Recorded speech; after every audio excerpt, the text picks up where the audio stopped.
Torsdag den 28. august var vi ude på Ølsemagle Revle og kigge på forskellige planter og måle strandprofilen op. Vi vil starte med at vise planterne og forklare, hvilket bælte de befinder sig i. Det første bælte er forstranden. Forstranden vokser planten strandarven. Strandarven vokser i bælter, der dannes der, hvor tangen fylder op under vinterstorme, og tangen virker også som gødning på planten. Plantens blade er tykke og opskullede. Strandarven danner ofte første led i successionen på forstranden.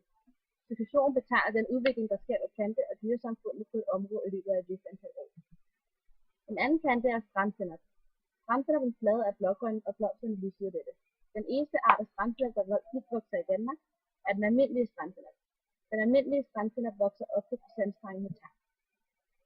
Det andet bælte er hvid klit. På hvid klit vokser marhalm. Marhalm vokser på sandede og stenede kyster. Dens blade er stive og flade, hvor begge sider er grågrønne. Marhalm forveksles ofte med hjelme. Hjelme har sammenrullede blågrønne blade. Hjelme er især almindelige i Vestjylland. Det tredje bælte er sandmark. På sandmark vokser der også marhalm. Og samtidig vokser der også hyben, også kendt som rynkerose. Hyben er de orange, højrøde, brune eller sorte frugter, man kan se på billedet. Det fjerde bælte er strandeng. De billeder, vi har her, er ikke vores egne, men taget fra Google, da der ikke var nogen af disse planter på strandengen på Ølsemagle Revle. Grunden til det er, at der ikke længere bliver afgræsset på strandengen af køer og andre dyr. Vi har rødspingel, jordbærkløver,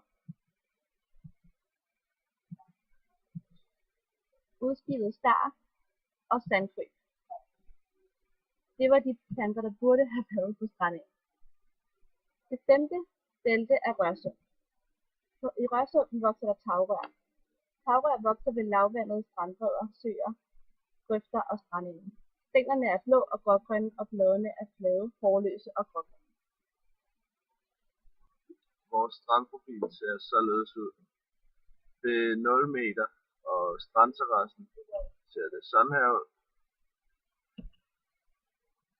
Og lige fra den ser det sådan her ud. 5 meter fra vandets start ser det sådan her ud.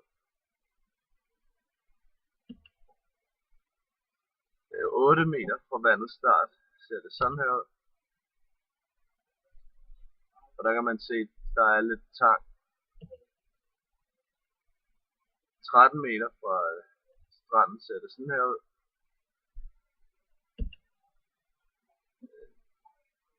16 meter fra vandet ser det sådan her ud.